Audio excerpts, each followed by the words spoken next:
Hi, ഇന്ന് ഞാൻ വന്നിരിക്കുന്നത് നല്ലൊരു പായസത്തിൻ്റെ റെസിപ്പി ആയിട്ടാണ്. നമ്മുടെ തിരുവോണമൊക്കെ അല്ലേ വരുന്നത്, സദ്യക്കൊക്കെ വിളമ്പാൻ പറ്റിയ അടിപൊളി സേമിയ പായസം. സേമിയ, ക്യാരറ്റ്, സാബൂനരി ഒക്കെ വെച്ചിട്ടുള്ള ഒരു അടിപൊളി പായസം. അപ്പോൾ നമുക്ക് എങ്ങനെയാണ് ഉണ്ടാക്കുന്നതെന്ന് നോക്കിയാലോ. അതിന് വേണ്ടി സേമിയ, സാബൂനരി, അതായത് ചവ്വരി എന്ന് പറയണത്, ക്യാരറ്റ്, പഞ്ചസാര, അണ്ടിപ്പരിപ്പ്, മുന്തിരി, ഏലക്കായ, പാല്, ഒരു നുള്ള് ഉപ്പും. ഇതാണ് ഇതിന് വേണ്ട സാധനങ്ങൾ. ചൊവ്വരി ഒരു 3 സ്പൂണ് ഞാൻ കഴുകിയിട്ട് ഒരു 3/4 ഗ്ലാസ് വെള്ളത്തിൽ ഞാനൊന്ന് വേവിക്കാൻ വേണ്ടി വെച്ചിട്ടുണ്ട്.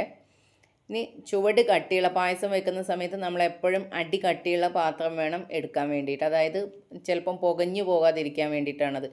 അപ്പോൾ നെയ്യ് ഒരു 3 സ്പൂൺ നെയ്യ് ഒഴിച്ചിട്ടുണ്ട്.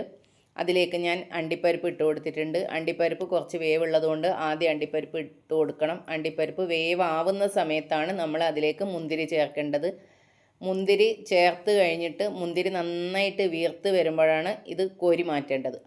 അപ്പം ഞാൻ ഇതിനെ എടുത്തിരിക്കുന്നത് പൊട്ടിച്ച സേമിയ, അതായത് നമ്മൾ പൊടിച്ച സേമിയ 1/4 ഗ്ലാസ്, 250 ml ഗ്ലാസ്സിൽ 1/4 ഗ്ലാസ് സേമിയ, 250 ml ഗ്ലാസ്സിൽ 1 ഗ്ലാസ് പഞ്ചസാര, 1 ലിറ്റർ പാല്, 1/4 ഗ്ലാസ് വെള്ളം.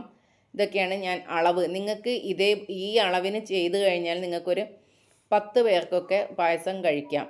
അപ്പോൾ നിങ്ങൾക്ക് ഇത് ഇത്രയും വേണ്ടാന്നുണ്ടെങ്കിൽ നിങ്ങൾ എല്ലാ ഇൻഗ്രീഡിയൻറ്റും പകുതിയായിട്ട് അളവ് കുറച്ച് ചെയ്താൽ മതി. അപ്പോൾ ചൊവ്വരി ഇവിടെ വേവുന്നുണ്ട്. അപ്പോൾ അടി കട്ടിയുള്ള പാത്രത്തിൽ ഞാൻ നെയ്യ്, ആ അണ്ടിപ്പരിപ്പും മുന്തിരിയും വറുത്ത് കോരിയ പാത്രത്തിലേക്ക് ഞാൻ സേമിയ ഇട്ട് നന്നായിട്ട് വറുത്തിട്ടുണ്ട്. സേമിയ എപ്പോഴും നന്നായിട്ട് വറുക്കണം. കാര്യം സേമിയ വറുത്തില്ലെങ്കിൽ പായസം വെന്ത് കഴിയുന്ന സമയത്ത് സേമിയ ഉടഞ്ഞ് പായസം നല്ല കട്ടിയായിട്ട് അതൊരു ടേസ്റ്റ് ഉണ്ടാവില്ല. പാലിൽ സേമിയ വേറെ തന്നെ കാണാനും കുടിക്കാനും ഒക്കെ ഭംഗി. സേമിയ വെന്തതിന് ശേഷം അത് സൈഡിലേക്ക് മാറ്റി കൊടുത്ത് അതിലേക്ക് നെയ്യ് ഒഴിച്ചിട്ട് ഒരു പകുതി ക്യാരറ്റാണ് ഞാൻ എടുത്തിട്ടുള്ളത്. ഗ്രേറ്റ് ചെയ്തിട്ട് ഒരു 3 ടേബിൾ സ്പൂൺ അളവാണ് ഞാനിതിലേക്ക് എടുത്തിട്ടുള്ളത്.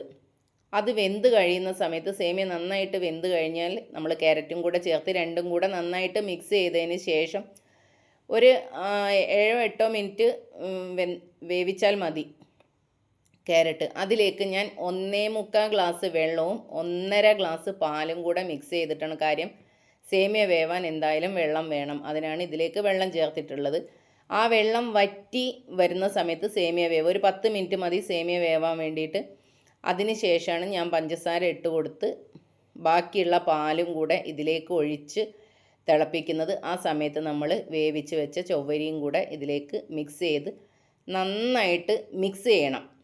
ഒരുപാട് മിക്സ് ചെയ്ത് സേമിയ ഉടഞ്ഞു പോവില്ല. അതിനാണ് ഞാൻ ആദ്യമേ സേമിയ നന്നായിട്ട് വറുക്കണം എന്ന് പറഞ്ഞത്. വറുത്ത് കഴിഞ്ഞാൽ സേമിയ ഉടഞ്ഞൊന്നും പോവില്ല.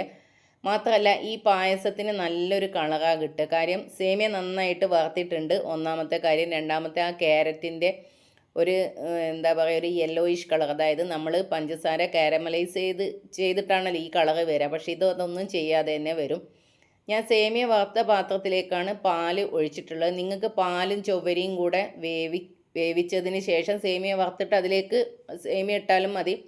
വെന്ത് കഴിഞ്ഞിട്ട് ഞാൻ അതിലേക്ക് ബട്ടർ ഇട്ട് കൊടുത്തിട്ടുണ്ട്. മധുരം ബാലൻസ് ചെയ്യാൻ ഒരു നുള്ളു ഉപ്പ് ഇട്ട് കൊടുത്തിട്ടുണ്ട്. ഏലക്ക പൊടിച്ചതും ചേർത്തിട്ടുണ്ട്. അതിന് മുകളിലൊരു 1.5 സ്പൂണ് ഞാൻ നെയ്യും കൂടെ ചേർത്ത് കൊടുത്തിട്ടുണ്ട്. നിങ്ങൾ ഉപ്പുള്ള ബട്ടറാണെങ്കിൽ ഉപ്പ് നിങ്ങൾ നോക്കിയിട്ട് ഇട്ടാൽ മതി. ഞാൻ ഉപ്പില്ലാത്ത ബട്ടർ ആയതുകൊണ്ടാണ് ഇവിടെ ഞാൻ ഉപ്പ് ഇട്ട് കൊടുത്തത്. ഒരു നുള്ളു ഉപ്പ് മതി. വറുത്ത് വെച്ച അണ്ടിപ്പരിപ്പും മുന്തിരിയും കൂടെ ഇട്ട് കഴിഞ്ഞാൽ നമ്മുടെ പായസം റെഡി ആയിട്ടുണ്ട്. നിങ്ങൾക്ക് ഈ അളവിന് പായസം വേണമെന്നുണ്ടെങ്കിൽ നിങ്ങൾ കുറച്ചുകൂടെ പാൽ ഒഴിച്ചു. പക്ഷേ ഇലയിൽ ഒഴിച്ച് കുടിക്കാൻ ഈ അളവ് കറക്റ്റാണ്. കുറച്ച് ടൈറ്റിൽ വേണമല്ലോ ഇലയിൽ ഒഴിക്കുന്ന സമയത്ത്. അത് നിങ്ങളിഷ്ടം പോലെ ചെയ്യാം. അപ്പോൾ അടിപൊളി സേമിയ ക്യാരറ്റ് പായസം ഇവിടെ റെഡി ആയിട്ടുണ്ട്. ഈ തവണ തിരുവോണത്തിന് എന്തായാലും നിങ്ങൾ ഒരു ദിവസം ഇതേപോലുള്ള സേമിയ ക്യാരറ്റ് പായസം ഉണ്ടാക്കുക. എല്ലാവർക്കും വീഡിയോ ഇഷ്ടപ്പെട്ടെങ്കിൽ ലൈക്ക് ചെയ്യുക, ഷെയർ ചെയ്യുക, സബ്സ്ക്രൈബ് ചെയ്യുക. എല്ലാവരും ഇതേപോലെ പായസം ഉണ്ടാക്കി നോക്കുക. അപ്പോൾ ഓക്കെ, ബായ്. എല്ലാവർക്കും നല്ല ഒരു ഹാപ്പി ഓണം.